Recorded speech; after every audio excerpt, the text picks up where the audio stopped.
Alright, check it out, guys. Brother Maynard here with another game for you. So, well, this game was kind of interesting in that it kind of turned out to be a sort of a non-event, to borrow Tom Richards' phrase. Not from any kind of scenario or nuke spell or anything like that, but just because my opponent really didn't have the ability to deal with any of my chaff units.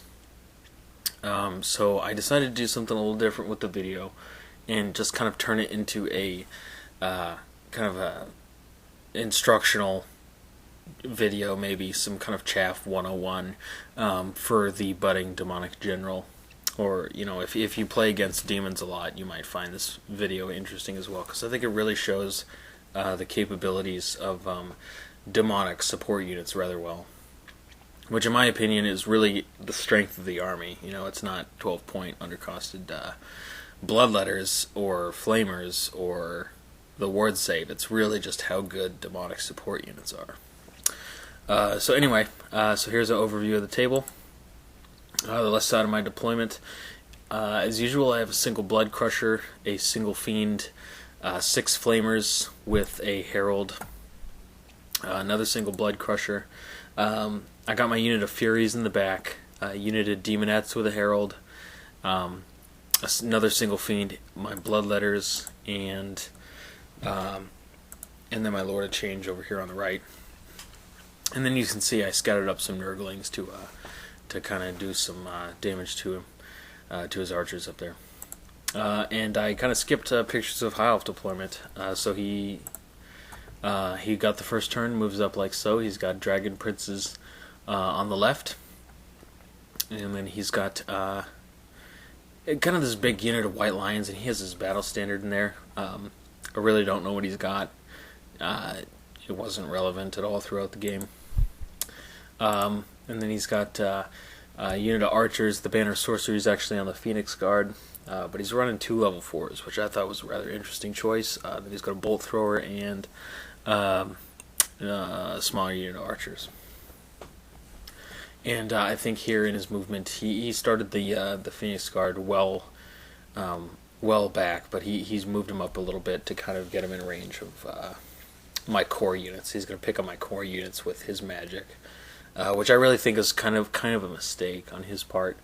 You know, no disrespect or condescension intended. I just think that you know, having so few support units of his own, he should really be trying to mitigate the amount of control over the game that mine will give me. So otherwise, shooting in magic, I think he's out of range for nearly everything magic-wise. So shooting, he picks on my demonette unit and puts 2 wounds on my fiend, which I thought was, you know, the fiend is a very good choice of a target for him on one hand, but on the other, he really needs to soften up that bloodletter unit. You see, the first piece of utility that a lot of support units gives you is that I was really able to get the exact matchups that I wanted, which I don't really know if you could call it a matchup, but I wanted my bloodletters as far away from his White Lions as I could get, because I hate playing that matchup. That's horrible. Demonettes I like against White Lions because it really comes down to, it kind of turns into a 1-for-1 swap, wound wise in the combat, which works out in my favor, so I like that. Otherwise, so we go to demon turn 1, and I really have nothing to do here on the left. There's no reason to move any of my support units up. Flamers, he moved into range just fine, and so there's no reason to do anything over here. On the right, though, I run the demonettes and the bloodletters at him as fast as I can. Nurglings, I was debating whether to charge the Nurglings into the archers and go for a kind of a longish charge, or to just move them and get a guaranteed charge next turn. So I just decided to move them. Lord of Change is kind of following them up. I want him to go pick on that, get rid of that bolt thrower, and then go start some death sniping, which is a really awesome spell lore to use with the Tzeentch's Will demonic gift, because when you start re-rolling the dice, you know, playing with the dice rolls of the death snipe spells, you can come out with some really awesome snipes. Magic phase. Basically, my Lord of Change gives all of his attention to the bolt thrower and eventually kills it, I think, with my last spell of the phase. Shooting. The flamers just pick on my white lions, and then also that reminds me that at the beginning of every magic phase, I would just 2 dice flickering fire at the white lions, hoping to get lucky with a good roll to just kill some. So just having the flamers pick on the white lions. And yeah, here's how we're looking. So the high elves, we go to high elf turn 2, and I think he hangs tight with the Phoenix Guard because he's got range for all of his important spells. I think he okay, so shooting, he doesn't manage to get the last wound off the Fiend, which is kind of a fluke, and then he just takes off my last rank of Demonettes. And I think he might have declared a charge with the White Lions onto the Flamers, which I thought was an interesting choice, because really all it did at that range, he needed a real high roll, so it just kind of gave me a stand and shoot, so a free round of shooting. Essentially moves the Dragon Princess up like so. Okay, and then his magic phase. When you put that many points in magic, you always run the risk of getting a real low roll, which he did. He got a 3 and a 1. And that's another good thing that I like about the Tzeentch's Will gift is if I miss a dispel roll by a couple, I can just grab the the lowest dice if I rolled a 1 or something and just re-roll it. So, really great gift. Alright, so going into Demons, turn 2. So you'll notice that I just took the Furies and dropped them right in front of the White Lions to deny them any kind of charges. I took care to make sure that my Flamer unit was out of the overrun, because there's no sense in just giving him the overrun into my Flamer unit and getting all those points. Now the Blood Crusher on the left, I just raced him up to take him out of the Dragon Prince charge arc, same thing with the Fiend, and then my other Blood Crusher. Just kind of holding back through the woods. Because really what I want to do is I want to just get that Dragon Prince unit at a bad angle so I can charge him, he won't get his lances, and I'll be able to break him and run him down. Mr. Fiend over there, who's on 2 wounds, I was playing with the idea of trying to do some mage hunting or sending him after the smaller unit of archers, but since he's on 1 wound, I decided to just bring him over here for redirection duty with the White Lions. Okay, so here's all the important stuff. Nurglings end up charging the archers, and he shuffled his archers back at the previous turn. Ends up giving him, he could see my Nurglings, so he got to stand and shoot 1 wound. But otherwise, I just moved the Bloodletters up to take down his Wizard's Bunker, and the Lord of Change comes over here to a prime position for some death sniping.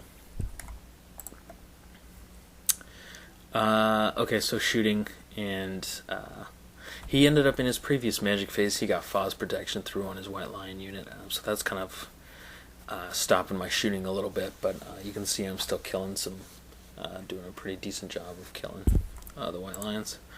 And then over here in the magic, I found out he had the Lore Master's Cloak on one of his wizards, and so that just kind of made all my death spells useless against that unit, which is really the only unit that he, there's any use for him at all.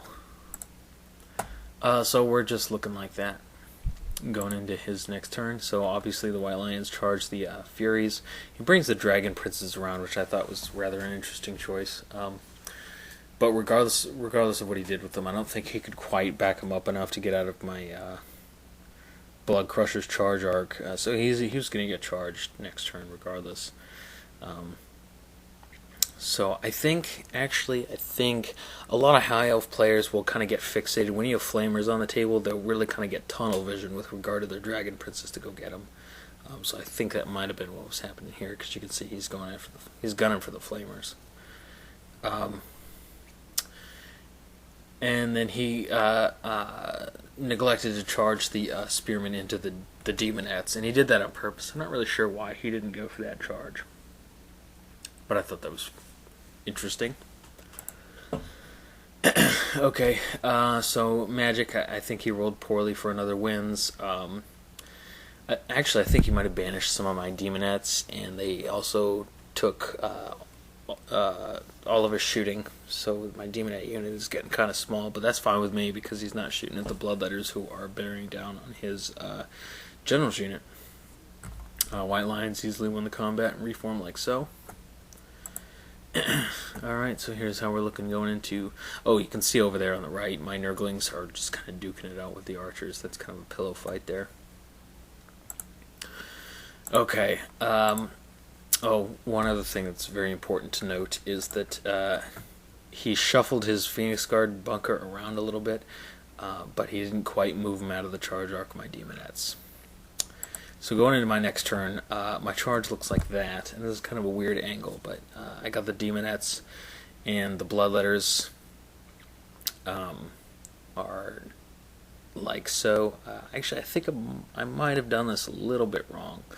I think you're required to try to equalize the number of models from both units in contact, so I should have equal demonettes and equal bloodletters. So I think that might be a little mistake on my part.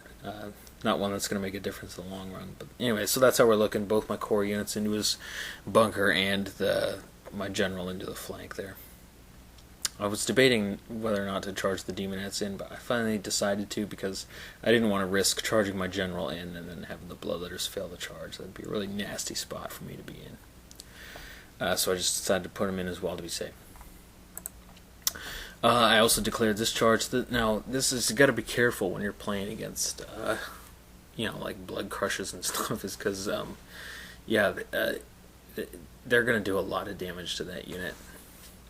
That's really not a good place for the Dragon Princes to be. Otherwise, I just move the Fiend straight up into the White Lion's face so that he'll charge him, and he'll just have to overrun for another round of shooting from the Flamers. And so that's how we're looking. So you can see that really my support units have been able to really neutralize his three biggest threats on the table. Combat threats, that is, the Dragon Princes, the Lions, and the Spear Elves, which our Spear Elves are surprisingly good against Demon Core, which is kind of funny, because they suck against everything else. Anyway, so that's how we're looking. Going into combat, there was really no hope for the Phoenix Guard. I was just going to win the combat. He wasn't going to be steadfast, and that's how it's going to go. You'll notice that my reform with the Bloodletters looks kind of... I'm in kind of 3 columns facing the Spear Elves. That's because due to the position of the Lord of Change, I couldn't really reform them to be any wider than that. Because I have to keep the center of the unit the same, but I also can't come within an inch of another unit. So I just kind of had to do that. Now the Demonettes, I ended up overrunning into the archers. When he fled the charge, when he broke from combat, I reformed the Bloodletters and the Lord of Change, because he needed a really low roll to stay on the table. I figured if he rolled low, my Demonettes would catch him. If he rolled high, he'd be off the table. And the Demonettes would also get an overrun into the archers. So it was kind of a no-brainer to pursue with the Demonettes and then reform the other 2 to get back into the fight. So that's how we're looking here. And then you can see his Dragon Princes didn't even do a wound. It was a really, really bad spot to put him in. Anyway, going into High Elf next turn, it looks like that. Okay. High Elves, basically he charges the Fiend with the White Lions, brings the Spear Elves over to fight the Bloodletters, and then in combat, he's got no shooting, no magic, so in combat the Demonettes win the combat against the Archers. They lose a couple bodies. Archers give a good account of themselves, but they break anyway, but they stay on the table. And that's basically his turn. The White Lions wipe out the Fiend, and Yeah, so going into the demons next turn, I just take my general and the Bloodletter unit into the Spear Elves, reform the Demonettes to get them back into the fight. Actually, I think I charged the Archer unit with the Lord of Change to bounce them off the table and then redirect it into the Spear Elves, so that's where the Archers went. He reformed the White Lions in his previous turn to kind of bring them back to go pick on my stuff. So I dropped a Fiend in front of him there, so it's got to be frustrating as hell. To just be stuck killing fiends and getting shot at by flamers all day. Yeah, so that's how it's looking. Yeah, that round of shooting hurt. Yeah, I think the Lord of Change without his 2 level 4s, I ended up putting Soul Blight on the White Lions. So going into combat, I win the combat easily, but the Spear Elves, I didn't have any ranks because I was only 3 wide, so the Spearmen are steadfast. And essentially, I think this is the end of the game. It's the last picture I got, but I mean you can figure it out from here. White Lions charge the Fiend, kill it, and then just get shot off. And Spear Elves die gloriously to the Lord of Change and the Bloodletters. Anyway, like I said, it was kind of turned into a non-event. Like, no disrespect intended at all, but it just really highlights the importance of having support units in your army in 8th edition. So anyway, I hope you guys enjoy the report, hopefully learn something, and I'll see you guys at the next one.